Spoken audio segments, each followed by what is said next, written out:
सभी भाई बहनों को जय मसीह की। आज मैं आपके सामने परमेश्वर के प्रेम के विषय में कुछ बातें बांटना चाहता हूँ। प्रभु के वचन में पहला यूहन्ना और उसके 3 अध्याय और उसके 1 पद में इस प्रकार से लिखा हुआ है, देखो परमेश्वर ने हमसे कैसा प्रेम किया कि हम परमेश्वर की संतान कहलाएं, और हम हैं भी, इसलिए संसार हमें नहीं जानता क्योंकि उसने उसे भी नहीं जाना। मेरे प्रिय भाई और बहनों, हर एक प्रभु यीशु मसीह पर विश्वास करने वाले विश्वासियों का यह सौभाग्य है कि जब हम प्रभु यीशु मसीह को अपने मुक्तिदाता के रूप में स्वीकार करते हैं।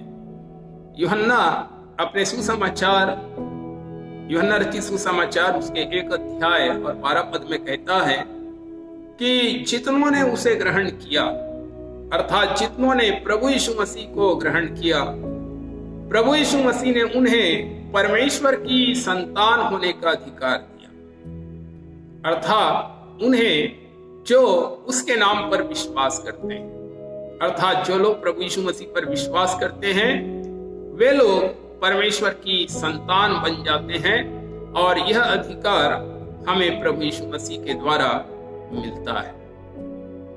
तो यह परमेश्वर का ही प्रेम है मेरे प्रियो। यदि परमेश्वर हमसे प्रेम नहीं करता, संसार से प्रेम नहीं करता, तो वो अपने पुत्र को इस दुनिया में मानव जाति को बचाने के लिए भेजता ही नहीं। और अगर प्रभु यीशु मसीह इस दुनिया में नहीं आते तो मानव जाति को पाप से मुक्ति ही नहीं मिल पाती। परंतु ये परमेश्वर का प्रेम ही था कि उसने योजना बनाई कि मानव जाति के पापों की सजा प्रभु यीशु मसीह स्वयं अपने ऊपर उठा ले और मानव जाति को पाप से मुक्ति मिले, और जब वो यीशु मसीह को स्वीकार करें तो वो परमेश्वर की संतान बन जाए। तो आइए हम परमेश्वर के प्रेम के बारे में बाइबल क्या बोलती है, हम बाइबल से कुछ रेफरेंसेस को देखेंगे और जान पाएंगे कि हमारा परमेश्वर का प्रेम किस प्रकार का प्रेम है।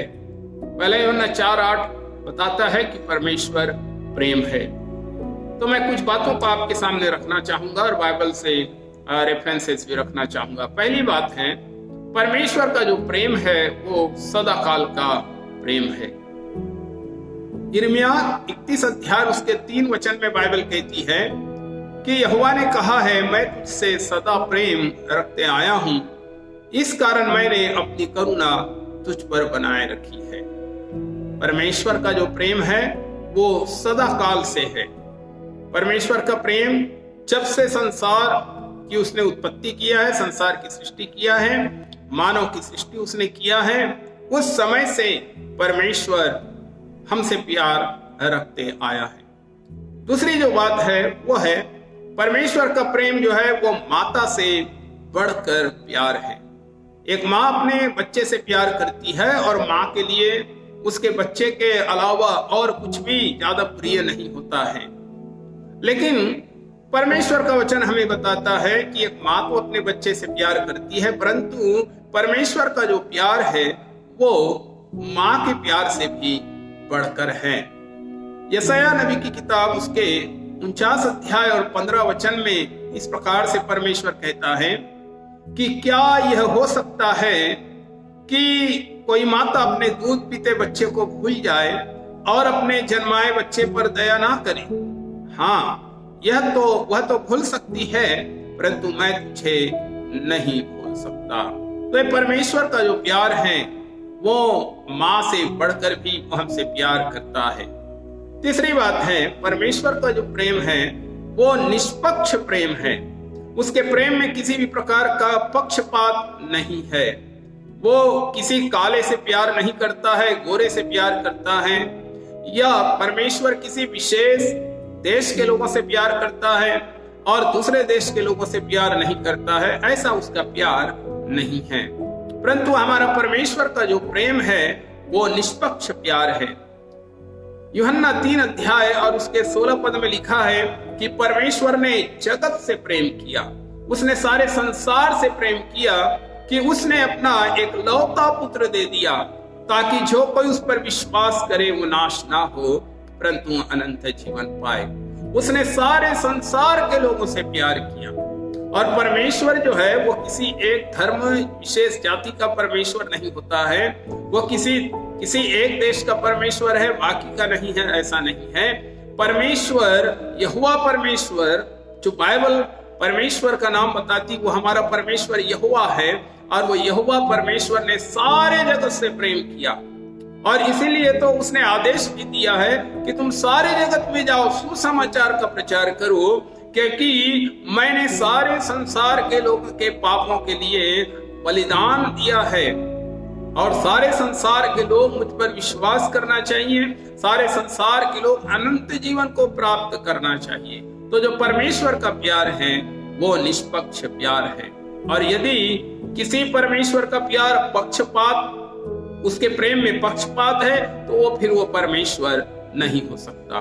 चौथी बात है, जो परमेश्वर का प्यार है वो असीम प्यार है, उसके प्रेम की कोई सीमा नहीं है, उसका प्रेम बहुत बड़ा प्यार है और हम उसके प्रेम को सीमित नहीं कर सकते हैं।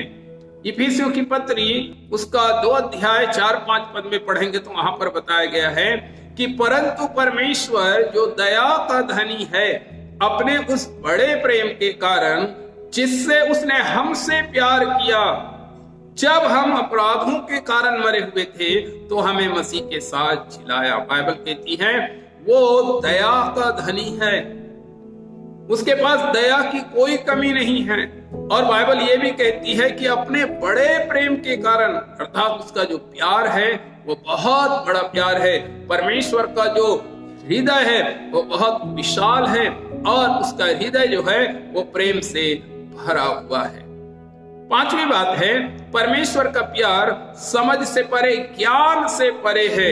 इफिसियों की पत्री 3 अध्याय 19 वचन में लिखा है, पौलुस कलीसिया को आग्रह करता है, मंडली से आग्रह करता है कि तुम मसीह के प्रेम को जान सको जो ज्ञान से परे है, कि तुम परमेश्वर की सारी भरपूरी तक क्या हो जाओ, परिपूर्ण हो जाओ। तो परमेश्वर के प्रेम को हम अपने ज्ञान से समझ नहीं सकते हैं, वो इतना हमसे प्यार करता है। और बाइबल तो ये बताती है कि उसने पापियों से प्यार किया है। तो परमेश्वर का जो प्यार, हम कहेंगे अरे ये कैसा परमेश्वर है, हम तो अपने चाहने वालों से प्यार करते हैं, लेकिन ये परमेश्वर तो पापियों से प्यार करता है। और इसीलिए तो उसके प्रेम को हम अपनी सीमित ज्ञान और बुद्धि से समझ नहीं सकते हैं। छठवीं बात है, परमेश्वर का प्यार स्थिर प्यार है। आज है और कल उसका प्यार टल जाएगा, ऐसा नहीं है, परंतु उसके प्यार में, उसके प्रेम में स्थिरता है। और प्रभु यीशु मसीह का हम उदाहरण हम पाते हैं यूहन्ना 13 अध्याय और 1 पद में बताया गया है कि जब प्रभु यीशु मसीह को पता चला कि अब मैं मारा जाऊंगा, काढ़ा जाऊंगा और फिर से जीवित होके पिता के पास स्वर्ग में चला जाऊंगा, वो अपने अंतिम समय में थे। तो वहां पर यूहन्ना लिखता है कि प्रभु यीशु मसीह को जब ये पता चला, उसकी घड़ी आ पहुंची है और वो इस संसार को छोड़कर जाने वाला है, तो अपने लोगों से जो जगत में थे वैसा ही प्रेम रखता था और अंत तक वैसा ही प्रेम वो करता रहा। तो प्रभु यीशु मसीह का जो प्रेम है, परमेश्वर का प्रेम है, वो स्थिर प्रेम है। सातवीं और अंतिम बात है, जो परमेश्वर का जो प्यार है, परमेश्वर का जो प्यार है मेरे प्रियो, उसके प्रेम में किसी भी प्रकार की कमी नहीं है और उसका प्रेम जो है वो प्रमाणित प्रेम है। उसने अपने प्रेम को प्रमाणित किया, उसने अपने प्रेम को प्रमाणित किया। और इसलिए रोमियो के 5:8 में पौलुस कहता है कि परमेश्वर अपने प्रेम की भलाई हम पर इस रीति से प्रकट करता है कि जब हम पापी थे तभी मसीह हमारे लिए मर गया। तो उसने अपने प्रेम को प्रमाणित किया। केवल इतना ही नहीं कि परमेश्वर ने जगत से प्रेम रखा, लेकिन उसके पीछे आगे बाइबल कहती है कि उसने अपना एक लौता पुत्र दे दिया। प्रभु यीशु मसीह को हमारे लिए उसने बलिदान कर दिया, उसने अपने प्रेम को प्रमाणित किया। मनुष्य कई बार अपने प्रेम को प्रमाणित नहीं करता है, लेकिन परमेश्वर ने अपने प्रेम को प्रमाणित किया है। तो परमेश्वर का धन्यवाद मेरे प्रियो, हमारे पास ऐसा परमेश्वर है जो इस प्रकार से हमसे प्रेम करता है। हम उसके प्रेम को जानें, उसको अपने जीवन में स्वीकार करें और अनंत काल या स्वर्ग वाले जीवन के अधिकारी बन जाएं। प्रभु आप सबको आशीष दे।